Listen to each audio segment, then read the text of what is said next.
To a hockey player, time on the road is well spent. It's a time where you can form bonds with your teammates that will last a lifetime. But every hockey player is driven with a desire to win. For that is the true reason why they travel. That is the true reason a team will spend countless hours on the road to simply play a game. A game that feeds their desire to win. And the Liberty Flames organization will experience their share of time spent on the road as they wait for the Lahaye Ice Center to open in late October.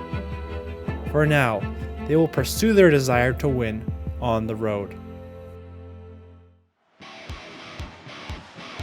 The Division III team arrives at the Prince William Ice Center a little bit early today in order to watch and cheer on their peers, the Division I hockey team.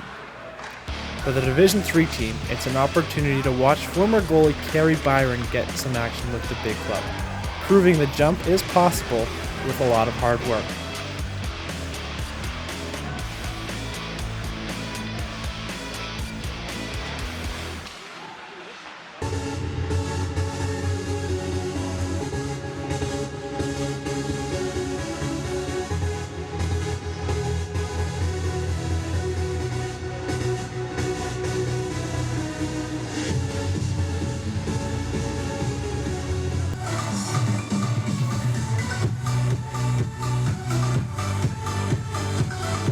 For the coaching staff, they will have 11 new names on the roster to get acquainted with. Forecheck-wise, let's go with the 1-2-2. They like to send it up the boards, okay, guys? So let's just make sure we're on top of the circles in between that and the dot, reacting to what they're doing. Get one guy getting in there, and basically the same thing we're talking about that's kind of on our penalty kill forecheck, okay? Once we hit, the clock starts counting down for 20, this is it. This is your senior year. Your time is limited. The time that you throw on these jerseys is limited. Enjoy it though. Enjoy it, soak it up, but you've got to focus for 60 minutes here. Alright? A lot of questions. Hope we got some answers. Right there, fellas? Alright. First line out, it's going to be Dickinson's line.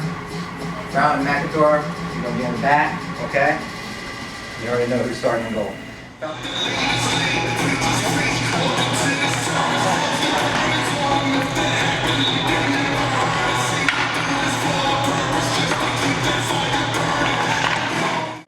Varsity ice hockey team and the Georgia Mason Patriots. Bill graduated from the U.S. Naval Academy in 1980 and served our country for 20 years as an aviator in the U.S. Navy, serving in active duty and in reservist position. As soon as the teams take the ice, it's all business, for both teams are driven with a desire to win.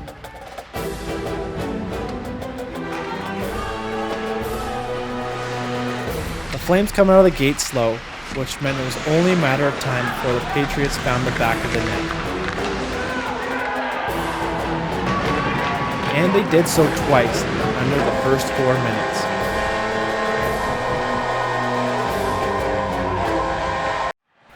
Back over on Rink 1, the Liberty Division I team found their offensive game, which helped pave their way to a 5-3 victory over the Potomac Junior A team.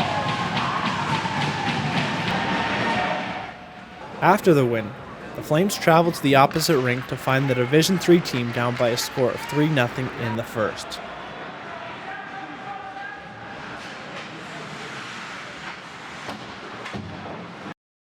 However, the second period would bring life to the Division III team as a friendly bounce gave Caleb Wiesner the team's first goal of the season.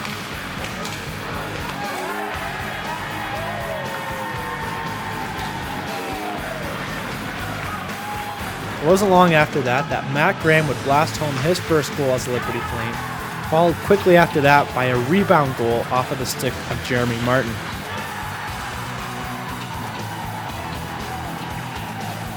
The momentum had shifted back, and the Flames only found themselves down by a score of 5-3 at the end of 2. Shots all through 2 periods of play. In the second period, Liberty had 11 shots on goal for a 2-period total of 23.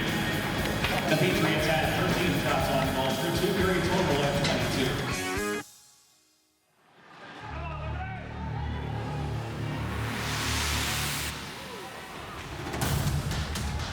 The third period came rolling around, and so did the young club. as rookie Zach Moore caught a burst of speed, which allowed him to make it a one-goal game. Around 10 minutes left in the game, the Flames would strike again as Captain Marcus Days would get the game-tying goal off of a wraparound attempt by Kyle Jasmine.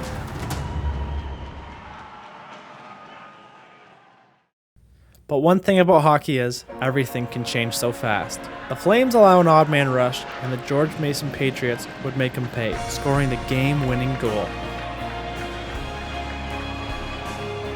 It's a tough lesson for the young team to learn early in its season, and even with a valiant effort to tie the game, the Flames still fall by a score of 6-5.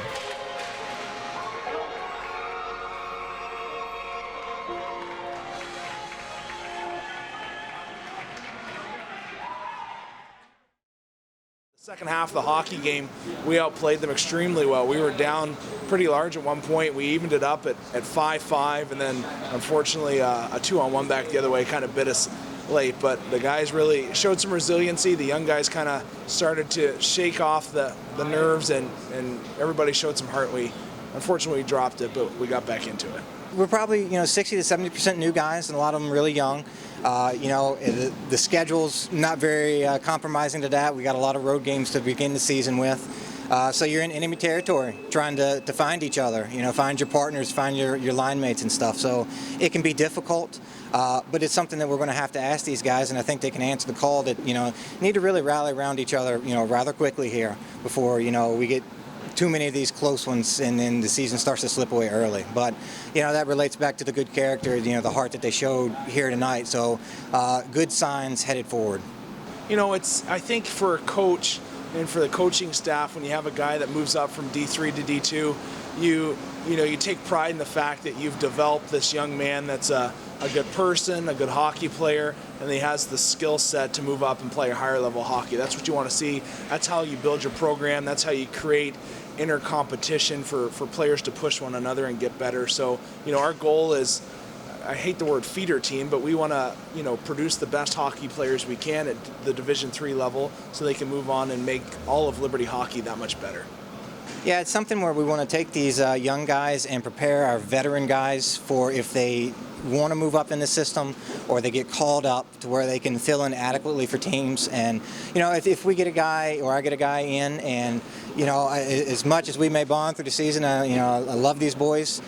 If that's where they want to end up, then that's my goal for them. And it's our job as coaches to, assimilate through the program, all three teams to communicate and keep communication, relations open. And, as a coach, it's my responsibility to that player and to that, the player's family and stuff, that I put them in the best possible situation to succeed. At the end of the day, it's still a game. We want this entire experience to be fun, learn from it, but ultimately I want them to achieve those goals that they set for them, and they better be lofty. So. For a hockey player, you play the game to win. But for the Liberty Flames organization, you play the game for so much more. You play to show those around you how Christ has impacted your life. You play to bring God the glory whether you win or lose. And while you still play the game to win, you can rest knowing that you're playing the game with a higher purpose in mind. That is why we play the game. That is why we travel.